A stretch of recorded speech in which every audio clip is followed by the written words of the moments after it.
Pengakuan Denada terkait status Ressa Rizky Rosano akhirnya disampaikan ke publik melalui kuasa hukumnya, Iqbal.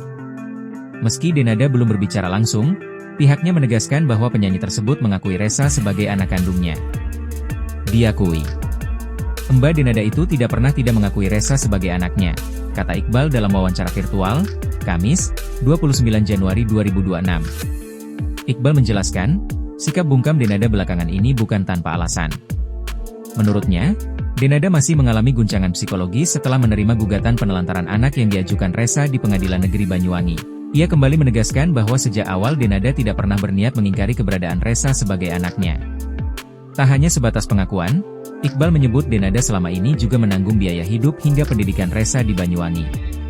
Atas dasar itu, Iqbal mengaku heran dengan munculnya gugatan hukum tersebut, mengingat komunikasi antara kedua belah pihak disebut masih terjalin dengan baik.